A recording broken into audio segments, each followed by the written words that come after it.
Hello, everyone, and welcome to another episode of the Highland Bullpen Baseball Podcast. Slightly different tonight, or in line with maybe one of our recent episodes on all the Scotland fans going to the World Cup, heading over to start off in Boston, then on to Miami, and a number of them will be going to see the baseball. But let's have a wee chat about the World Cup itself. 48 teams. What's a lot of different interests there, a lot of things going to go on. There's a lot of excitement and controversy and stories already. It's spread across 3 countries, the USA, Canada, and Mexico. And it's certainly in the US and Toronto. It's heading to a number of cities where Major League Baseball is well known. So we thought we'd maybe have a wee look at the World Cup, a bit of an irreverent look at maybe some connections these great cities of the Major League Baseball teams might have to various teams competing in the World Cup, and just have a little bit of chat. So we hope you enjoy joining us tonight, this morning, this afternoon, whenever you're listening to it. But welcome. I'm joined by the two Daves, Yorkshire Dave Jr., and Rich. I think Rich is actually heading over to the US of A shortly as well to see Scotland kick off their campaign to win the World Cup. Yeah, thanks, Alan, and welcome everyone. And yeah, it'll be great to see this historic march to world football glory that as Scotland fans we can all confidently expect. No, not really, but it should be a great time. We'll be had by all. The one thing you can guarantee with Scotland and the Tartan Army, at least, is we know how to drown our sorrows and to celebrate our rare successes, and we're looking forward to doing that in Boston, Miami, and wherever else this World Cup campaign might take us as well.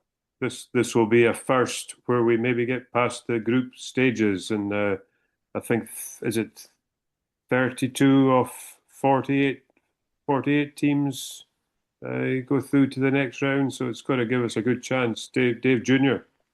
I believe I was reading an article the other day saying that 4 points 100% gets you through a group, which Scotland have been knocked out on before. 3 points gives you a 2/3 chance. Just all the numbers that have been ran through these simulations. But 3 points, so apparently 3 points just sets you up. It's almost impossible to fail from there, which we've heard before.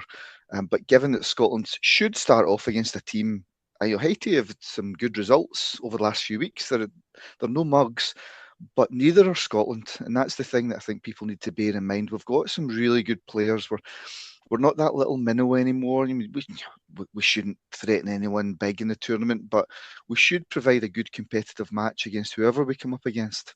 And I think after the last couple of showings at European Championships, we've got a little bit of making up to do. We've been a little bit timid, and it'd be interesting, seeing how Richard feels about this campaign.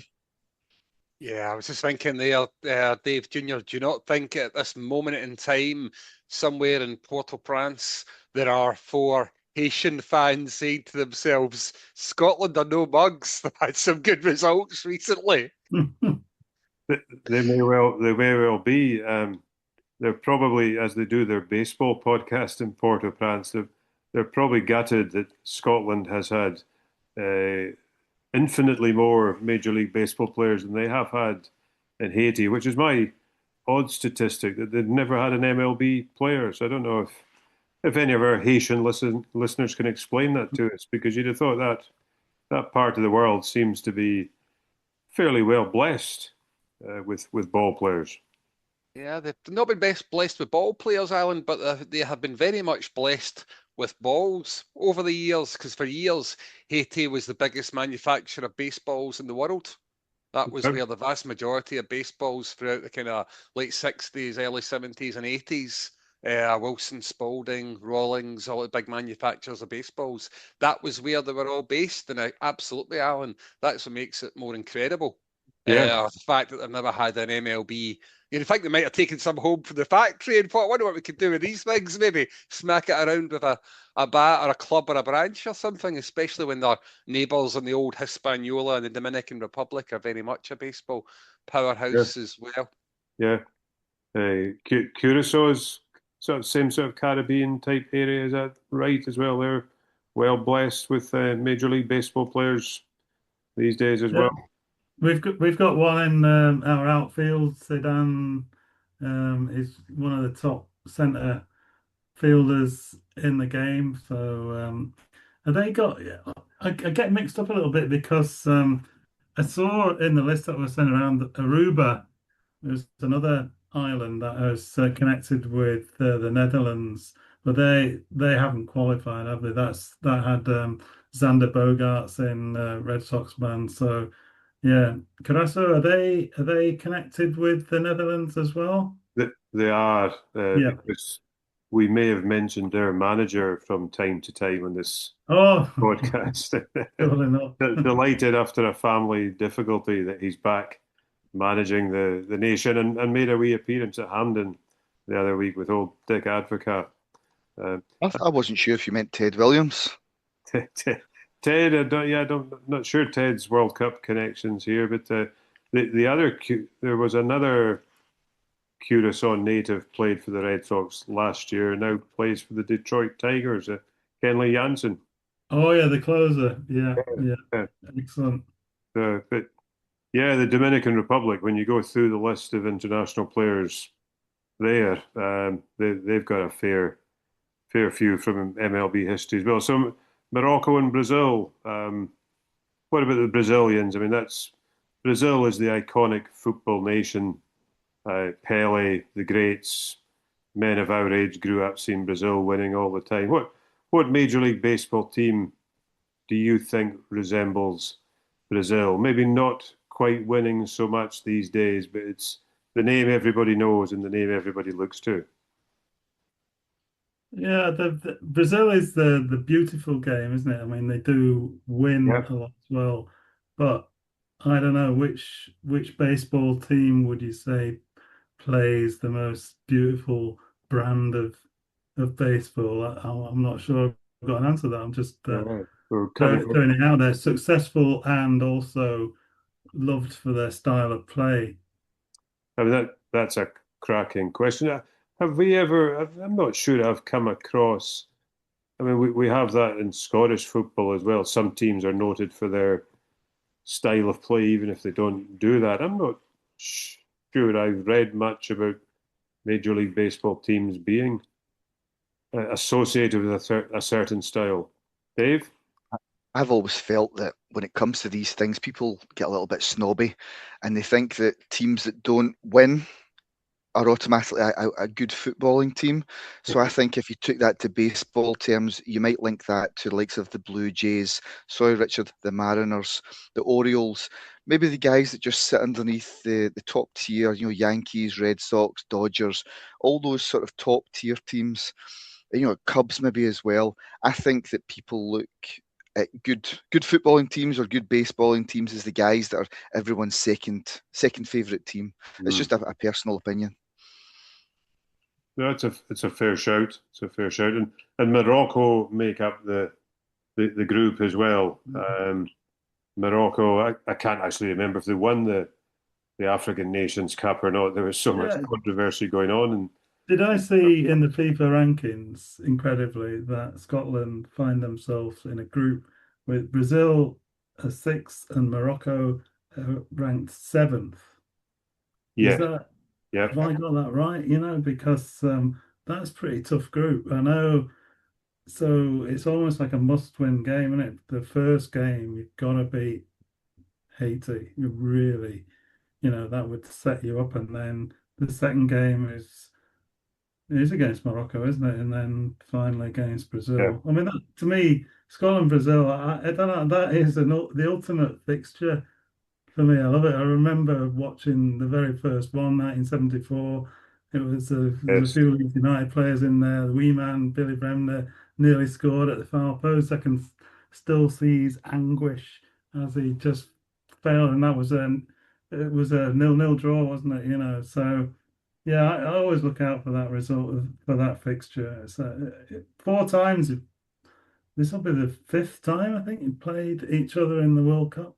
I, It's I quite guess I guess they fixed that to get the two amazing. exciting nations of the world to play against each other. So Yeah, or it anyway, could. sorry, that's on you go.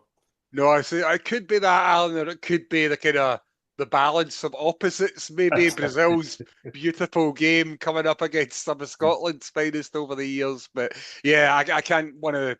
I was very, very young, and I don't even know if it's a real memory or a kind of implanted memory. But that 1982 Scotland losing 4-1, but only after taking the lead in sensational fashion through David Neary's legendary toe poke, as Jimmy Hill described it at the time there, but also just obviously we just annoyed them, which was the worst possible thing to do.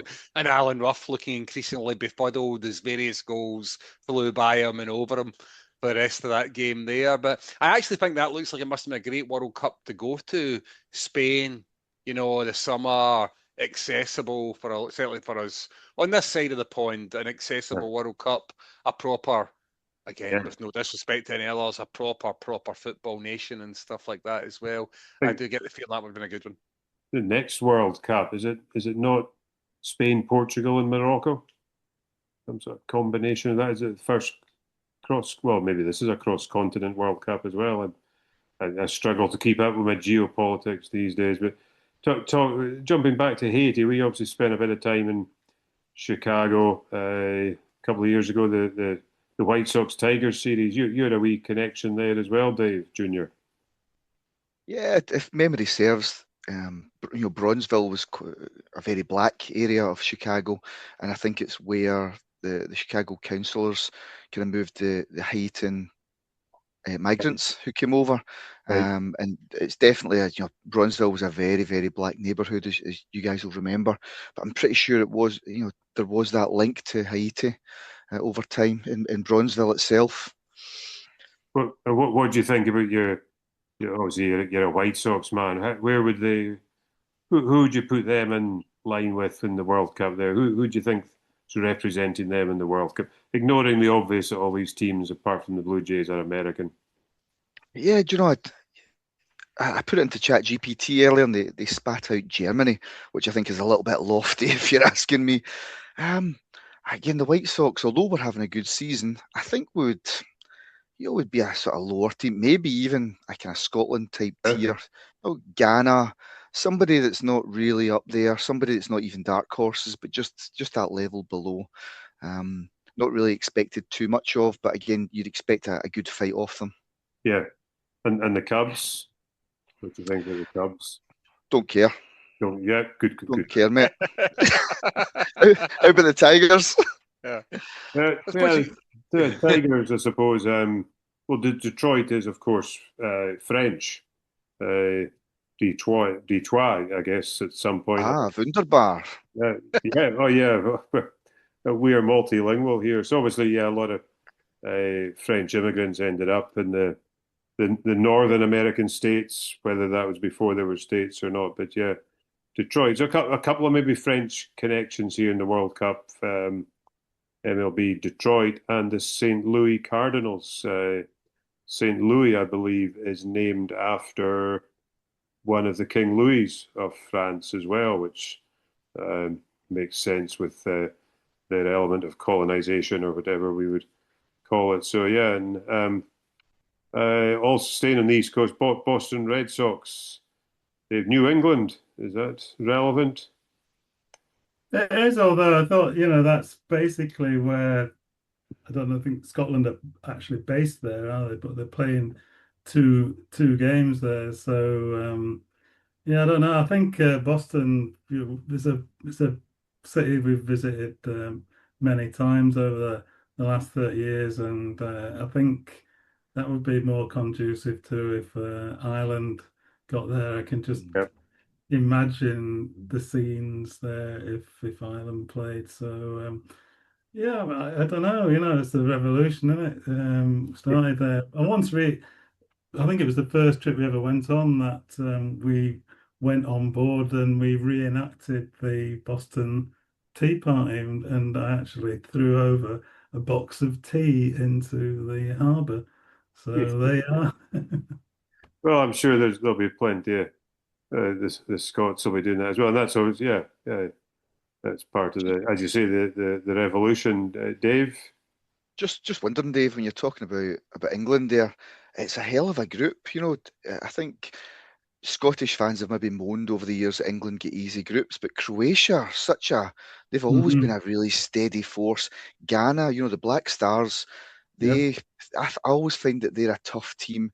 And I know is it true you've got a wee soft spot for Panama? Well, yes, in as much as I am now the proud possessor of a Panama replica jersey, thanks to my brother who was over there quite recently, and he posted it over to me. So I've now got a Panama. I've got 4 jerseys. So if you've got the jersey, I think that's who you're supporting it. So I've got a Panama jersey. I've got a replica Dutch jersey. And I've got a Scotland jersey, the tartan one. Remember that? Was that yeah, from yeah, was that from classic, '98? I think it might have been right? the last one. And I do have one England jersey. I've never actually bought one until I saw it. It was quite amusing, really. But remember Greaves, the sports shop Yep. in Glasgow. I went in one day and was just having a look around, and they had like a ton of them all for sale. Like, why and apparently How did they even try? there's not much of a market for replica England tops in Glasgow. So I thought, well, I thought obliged to buy one. So that's the one I've got. Here's a question for you, Dave. I'll put you on the spot, and I'm sorry. Um, Linking our love of football into our love of baseball. In America, it's a completely different culture when it comes to uniforms or jerseys, like you said. And in America, I've noticed it's much more in keeping for fans to wear a number and a name on the back, whereas I think in the UK that would be kind of frowned upon for a football top. So if you were to wear your England top and have an all-time England legend on the back, who would you go for? Ooh. Yeah, do you know what? I'm not really sure about. I suppose, back in the day it was, 1 to 11, and that's the England team that I was always number 5. The only position I could play was centre half, just getting in the way. Like Jack Charlton used to say, getting in the way. And, Jack Charlton, he always said to him that he admitted that he wasn't the best player in the world. His job was to stop players like his brother playing, but, he was self-deprecating there. He was a tremendous stopper. And I'll go number 5, Big Jack. Good. Big Jack. Richard, what's your thoughts on that? Yeah, no, it's an interesting one, isn't it? I guess as a Seattle Mariners fan, there's an obvious connection to some of our more kind of seafaring nations represented at the World Cup, some of the countries that you think of for their seafaring and exploration. Now, there's a couple of options there. The Vikings, obviously, who, as it turned out, were very probably in America long before Mr. Columbus ever set foot there. Our friends in Norway, the kind of heirs to the Viking tradition, would be a good one. But you know what? As a Mariners fan, I'm very, very used to not winning and things. And after many years of not winning, I'd probably like to claim another seafaring nation for this World Cup, and that would be Portugal, whose legendary seafarers and discoverers back in the day conquered the seas, including in that part of the world as well. So actually, I'd like to claim Portugal for the Mariners, I think, because we might actually get to celebrate something for a change. Yeah, they don't claim anything for. I mean, they must be the main people who established Brazil, I guess, with the Brazilians speaking Portuguese. So that's possibly as neat as they've got. But yeah, go for that. And a footballing legend from Scotland. What's the name and number? I'm going to guess that the name you pick is not a name that was printed on the back of the shirts, because they didn't do it back in the day you're going to pick from. That would be correct. I'll choose someone whose record I thought would never be broken, but one of the current Scotland squad, at least maybe two of them, might get by it in the end. I'll choose the man with 102 caps to his name for Scotland, still the only Centurion. I was at his 100th game for Scotland against Romania at Hampden as a young lad many years ago. Scotland won 3-0 when he was presented with a golden cap on the field. That might be Franz Beckenbauer, if memory serves me right. Who was here that night as well. So the King, Kenny Dalglish, a lot of people say, probably with a bit of truth, that he was never quite as impressive for Scotland as he was for Liverpool. He was still mightily impressive and scored 30 goals and remains, along with Dennis Law, our all-time top goal scorer. I'm trying to remember what number he wore for Scotland most often, though. Annoyingly, I think it might have been 8, but I'd have to double check that, embarrassingly. But it would be Kenny Dalglish. Yeah, I suspected you were going to go that way, but yeah, it was good stuff. And any particular tips for the World Cup for our listeners? Yeah, I guess quite a few people might be in a similar position to me in terms of football fans over in that part of the world, maybe for the first time, and maybe get an opportunity to take in some baseball there as well. So the Red Sox are hosting the Blue Jay, I don't know, the Brave, trying to remember who it is. Texas Rangers, is it? No, is it on the? Sorry for the first. Sorry, you know what? This is my fault. I'm going to be in Boston for the second of Scotland's games, so you're quite right, guys. You're quite right, absolutely, for the first one. You guys are in better shape than me to know. I know that when I'm there, I am 90% certain it is. I think it's either the Braves or the Blue Jays. I think probably the Blue Jays. I think are from memory there, but they're playing at Fenway. There are tickets at decent prices available. I've been doing a bit to learn about, given what World Cup football tickets look like. I'm trying to save a little bit, but still get decent baseball tickets. And I've actually landed lucky, because for the first few days, I'm going to be in New York. So we'll watch the Scotland-Haiti game from the fan zone in New York. But we'll get to a Mets game. The Mets are at home there. I think they're probably against the Braves. And actually on the Saturday night, before the Scotland-Haiti game, they're playing at kind of 4 in the afternoon. So I'm going to take the opportunity to get along to the Mets game. Tickets for that are going super, super cheap, because the New York Knicks, the basketball team, are playing that night, and depending on how the results go, could clinch the NBA, could win the NBA finals. So New York, I think, will be a wilder town than usual on the sporting side of things. It might make it tougher to find somewhere to watch the Haiti game, to be honest with you, but it could be a really seismic night for sport. They might. What do you think they would put on the TV then? The Knicks game or the Scotland-Haiti game? Oh, I think that apart from dedicated World Cup bars, Alan, and even there, I think there will be plenty of pressure on. I think it really is a huge deal at the moment. Kind of the basketball stuff going on there, and yeah, it's going to be obviously Mr. Trump was in attendance and didn't bring much luck for the Knicks there as well. So it will definitely at least go to that game 5, so it will be taking place at the same time.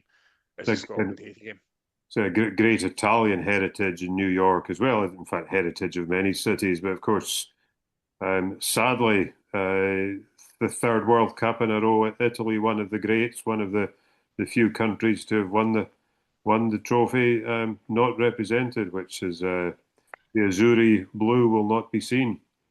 It's not good. I know. I certain teams, I always think a World Cup doesn't feel quite right without.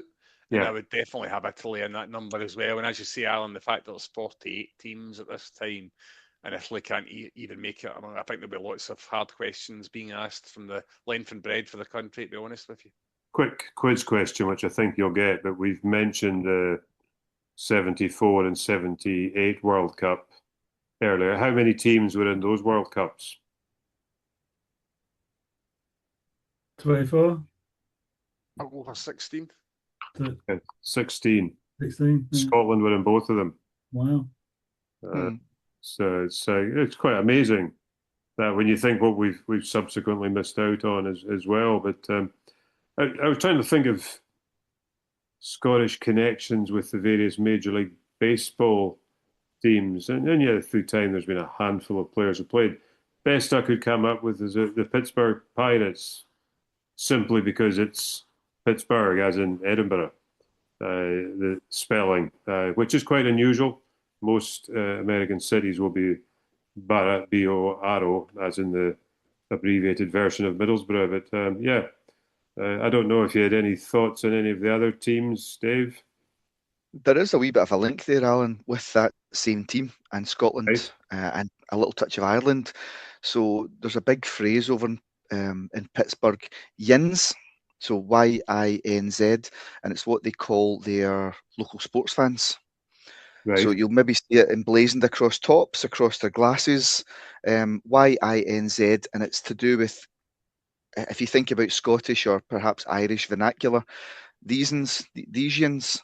And apparently that has developed from people that have migrated over to the area, and it's became part of their language. That when it comes to sports fans, they're the yins, and that's kind of part of the language over there, which is really interesting. Absolutely perfect. We'll we'll get the big yin, Billy Connolly, to go and cheer on the Pirates when we get into Major League Baseball. So yeah, there's maybe one for the Tartan Army to think, and we appreciate all the members of the Tartan Army who've downloaded our podcast. We have last week, I think it was, on the visiting Fenway Park and what you can expect and what to listen out to. It's been great. Been good to catch up again tonight, guys. Get a wee bit more World Cup fever going, tying it into another passion of ours, baseball. But that's all for just now, guys. But thanks for listening.